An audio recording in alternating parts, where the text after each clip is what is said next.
Hot 97, Ebro in the morning. Laura Stiles, Rosenberg, and Gabrielle. What's up? Gabrielle Union. What I say? Yeah. Yeah, that's not her name. I got excited. Gab, being Mary Jane, finally back. Man, it's been a minute. I love that show. I'm such a big fan. I love the show. When I first started watching it, I quickly was like, yo, this is my show. I told everybody about it, all my girls, and you guys just tackle some really, really like crazy times in a woman's life that I could totally identify, and so many women identify with. So many people are like, how did you know? Did my mother call you and tell you the story? But she's just a relatable woman, which is why she's my favorite character I've played in my whole career. She makes going to work a treat, which isn't always the case. Which is, Ebro, if you haven't seen the show, I think it's really dope because it touched me because as a woman, sometimes, you dedicate your life to your career, right? And then I've had points in my life where I'm like, did I just, dig so deep in my career that I saw my whole life flash before my eyes and I didn't, take time to build a family or plant a seed, to start a relationship. So in the movie, Mary Jane is just It's this a TV powerful, show, by the way. Yeah, It started as a woman. movie, so she's so right. Oh, it did? Oh, it did start as a movie? It started as a TV movie. Yeah. Oh, and then, wow. our pilot was shot like a supersized pilot, but we aired it as a TV movie. That's dope. Yeah, I didn't know that. And then we went so into good. like our TV show. Is it weird that, Gabby, I've known you for some time, but I have seen the episodes where you're naked? Yeah. That's weird. Well, it's only weird because you said you don't watch the show. But I was like, whoa, that's Gab's the naked. part that makes it odd. Gab's for me. naked. I know her So are you husband. I'm just going to turn looking this for on. like the snippets where I'm naked? Yeah, that's odd. Now that's weird. That's weird. Sorry. Next Thanksgiving, that's going to be awkward. No, I think, look, I've done a lot of different movies and projects over the years where I'm in various states of undress, and it goes with the territory. Is this being Mary Jane? Because it felt like maybe 5 years ago. Your compadres, if you will, right? Your colleagues in the black actress world, right? Yeah. You, Sanaa, Nia Long. It felt like the movies were drying up. Yeah. And I think movies in general were drying up, and a lot of things were moving to TV. They were moving to Netflix. They were moving to HBO. They were these things. But it feels like being Mary Jane has really solidified a character for you that's going to be around for a while. Does it feel like that for you? It felt like there was a critical turning point a few years ago where there just wasn't the same amount of opportunity. Like you said, there just weren't as many films being made, and in those films, how many of those film studios wanted to go with a woman of color, a black woman, over 35? Not many. So the opportunities just weren't as plentiful. And then enter TV, cable. And it really gave a lot of us another lease on life and gave our careers, a massive boost. And it's been a saving grace. And then from the work on TV where we can actually show what we're actually capable of doing, it's opened up so many more films, whether that's huge blockbusters like Sanaa, was over in London doing, what's the magician one?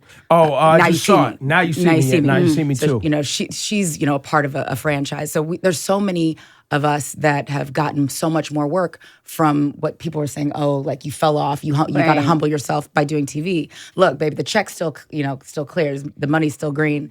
And the stories seem better on television and way Netflix better than the writing. film. Yeah. And it allows you to dig deeper as an actor, which just lends itself to more work. So call it humility, call it, fell off. I call it my check cleared, my mortgage is paid. I'm still taking care of a lot of family members, and it allowed me to do what I love and really stretch and grow as an actor. How small is the black Hollywood Tiny. world? It's tiny, right? Tiny. And Like we've all literally known each everyone other. knows each other and has. Yeah, for the most part. If you like black people and you like to be around black people, yes, it's actually very small. I could imagine you guys being in the same casting office or area or whatever it is that you guys go for auditions. You see each other all the At time. a certain point, you just don't audition. Like I haven't been in those rooms in a long Yeah. time, but all of us For a long came time up, it was, right? Oh, for a long time. Yeah. You see the same, 5, 10, 15 people. Right. And you're trying to, how are we going to pay the bills? Had anyone heard of another job? I'm at this restaurant. We could use another server. So everyone kind of, coming up from the time we were late teens, early 20s, putting each other on, whether that be in Hollywood or just how to pay the bills. I have this temp job that, they're looking for more people. But we've always taken care of each other. The other day there was a lot made about it happened twice during the Golden Globes that offenses got called hidden figures got called hidden fences. And I was saying at the time, I was like, well, I kind of felt bad at first for Jenna Bush, which isn't a word I normally say about a Bush, but when you're on the red carpet and you're thinking of a lot of things. But then when Michael Keaton did it, I was like, well, that just seems odd. It was mostly a funny internet meme thing. On the more serious note, though, over the early years of your career when you were getting established as Gabrielle Union, how often would like white journalists confuse you with another actor of your ilk? I did whole press tours, as Garcelle, not realizing it. And then it would be like at some point in the press tour, they'd be like, your work with Jamie Foxx as Fancy. And I'm like, What? I'm like, was that the character's name in the breakup? You think I'm Garcelle. Okay. And then I got to go apologize to Garcelle. I'm like, I don't know what I said. That's you. She's like, oh, honey, I've been Gabrielle Union many times. There was a point where I walked into my agent. Like, these are the people I pay 10% to. No, stop. Yes, to pay 10% to. And like every so often, you got to go into your big agency and they rally all the agents and they blow smoke up your butt. Oh, we're fighting for you. We love you. So we're having one of these meetings at a very big agency. This guy comes in late. He's not on my personal team, but He's there. He's an agent at the company. He's an agent at the company. And he said, I just got to say, I loved you and at a time.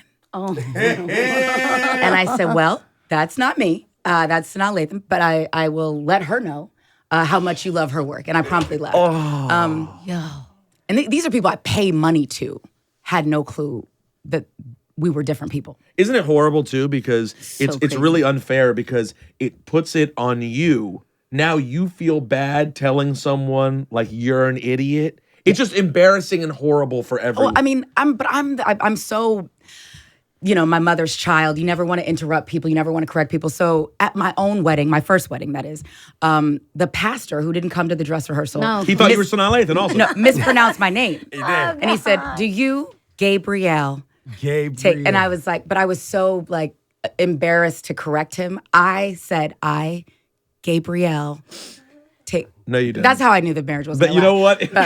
I'm about to say it was already.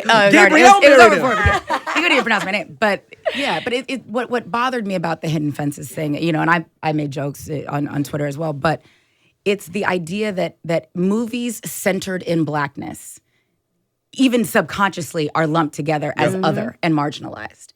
Like in the farthest reaches of your mind, you cannot separate us. And I think when people look at, asking after Oscars So White and the diversity of film that we saw in the last year, I mean, no two films were alike. I will admit I've done a couple movies in my day that they're basically the same plot, different cast.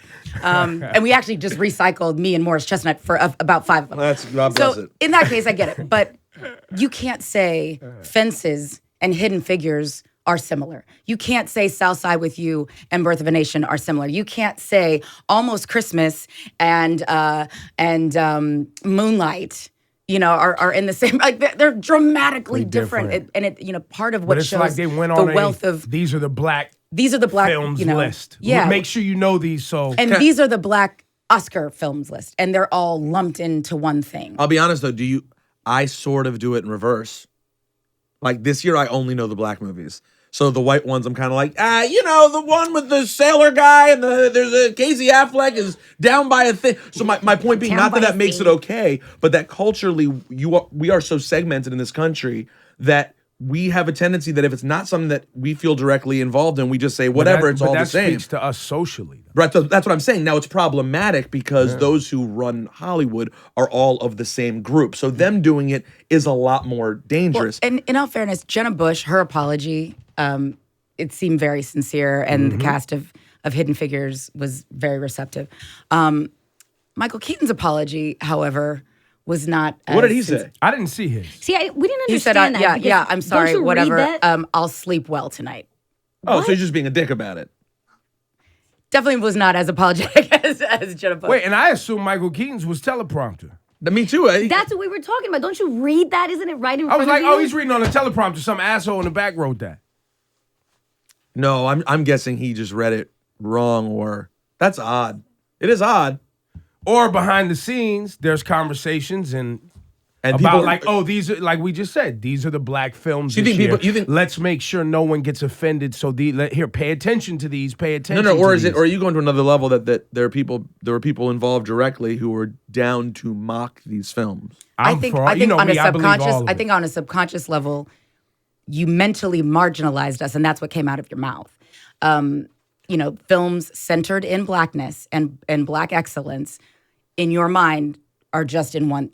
It's the same thing. It's just one big movie. Well, what I'm saying is I believe after Oscar So White in the last year, right, that in these circles now, there is a concerted effort to diversify, right, around this new content. And there are individuals who feel it's being forced upon them.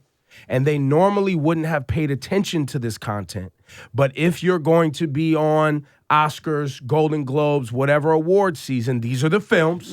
Make sure you see them. And they're like, why do I want to? I don't want to see that. And they're like, no, you need to be aware of this because we're not going to have the same problems. And they feel like they're being forced. So people pay are there's a attention. little Yeah, bit I of can see that. subconscious blowback because you're like, stop making me see Well, these like black movies. Robin Thede, amazing writer. She sent me some of the memes that were sent to us for our jokes about Hidden Fences, the death threats. Whoa. These are for jokes, mind you. My joke was, you know who stars in Hidden Fences? Garcelle, Ashanti, Brandy, Sanaa, Bring It On Union. I saw that. Death threats. What do you mean death threat? Yeah, what do you? Like people on Twitter threatening to kill her.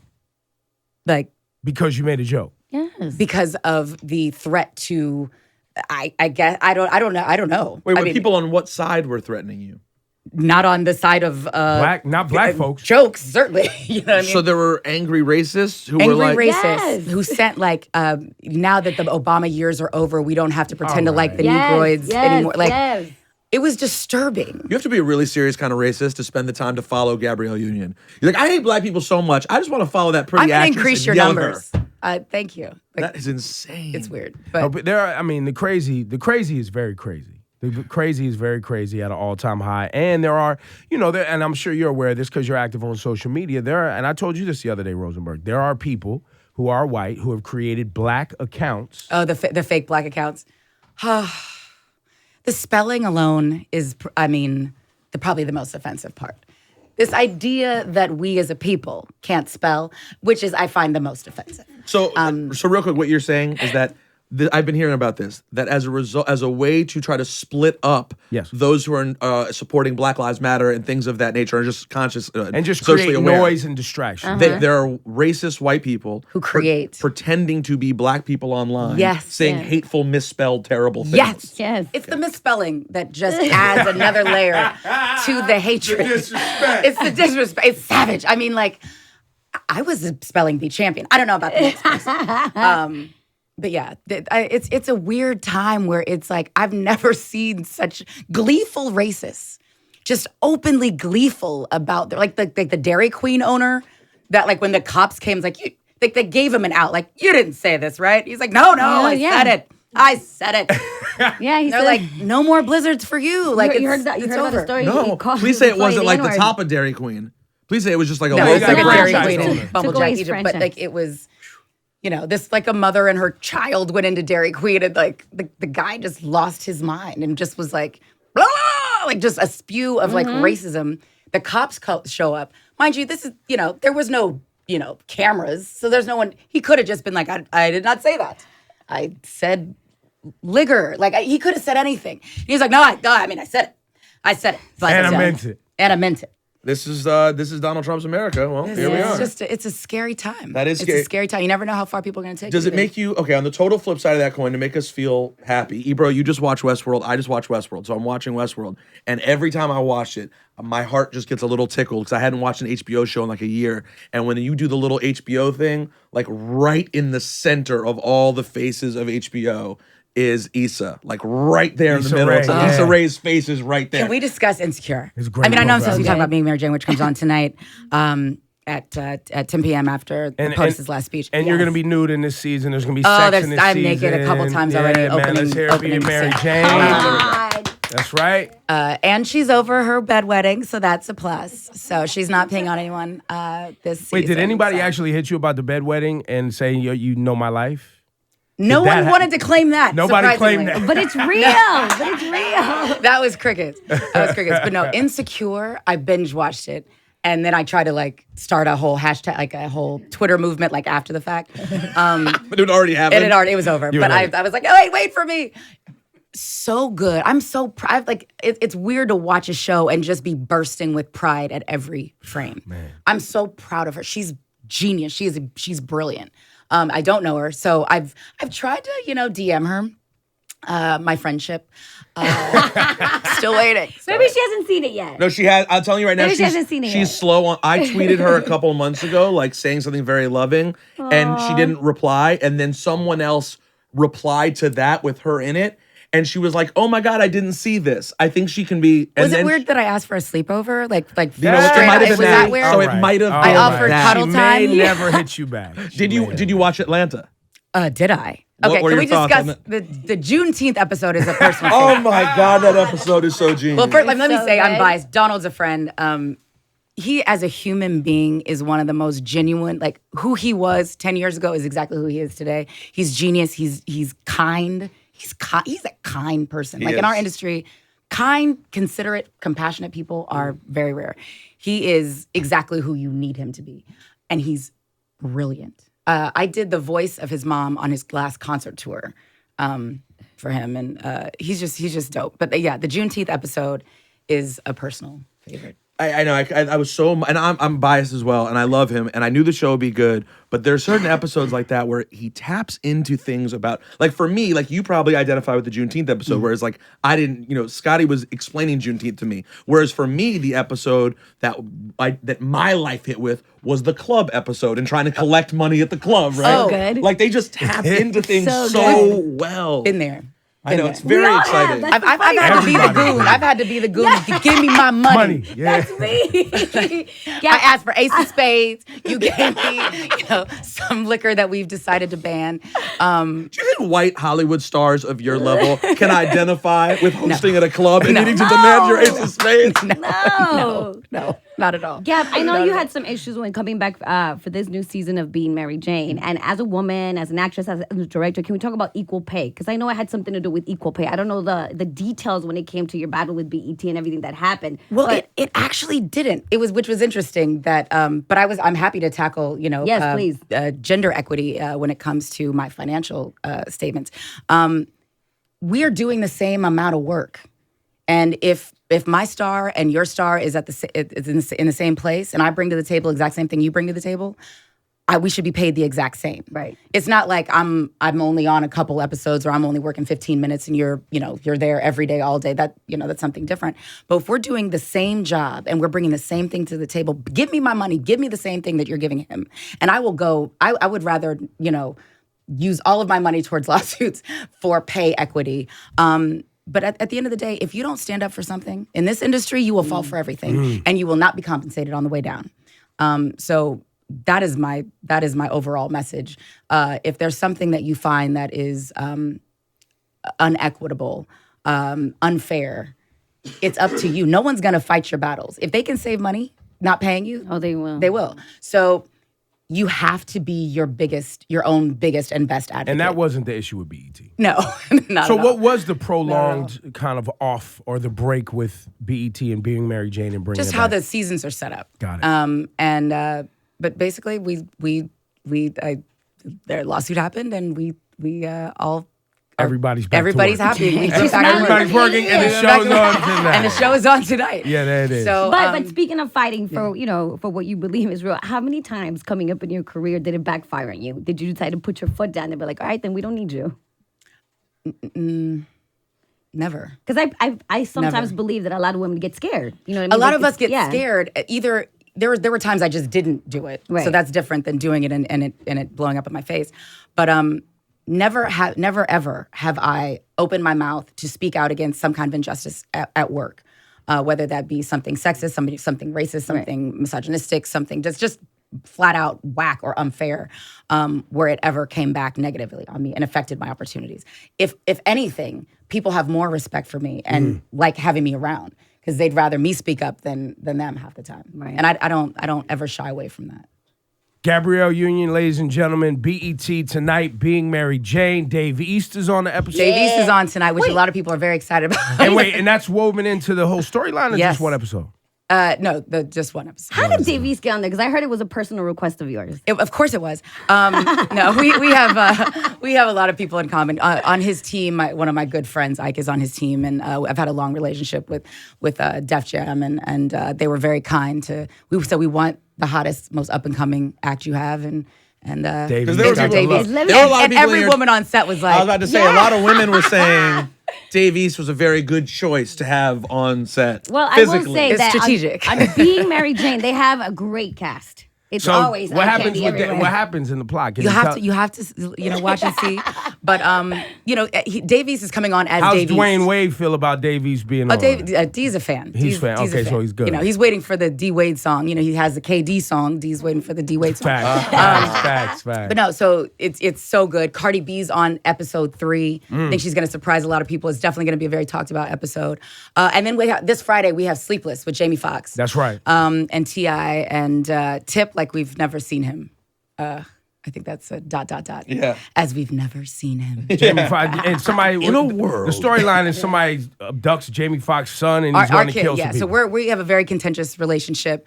The first movie we did, it was a romantic comedy. We were, that was kissing on Jamie. This time we're more, contentious ex-spouses, and our kid gets kidnapped, and we have different ideas about how to retrieve. Go ahead, Rosie. No, I was gonna say I saw the trailer for that movie, and I'm not gonna lie, I'm very in TV zone these days and not theater zone, to be honest with you. And when I saw the trailer, I said to my wife, I was like, I kind of want to see Jamie Foxx in that role. Like, I'm excited to see him as vengeful badass. Like, I don't think of him that way. We haven't seen that from him in a long time. Because I know Jamie as a dad. I know him as a protective father. Well, look, So- Django, he got it in. Oh yeah. So this is Django like a got perfect busy. extension. But I would like to that's point out facts. that my He was quite child vengeful there, and it was awesome. is grown as hell in this movie. I got a grown ass child. Grown ass kid. A grown ass child. Is that weird? Is it weird being the child of a the parent of a grown ass child? I was like, when I met the kid, my child's wife, I was like, okay, come on. Come on.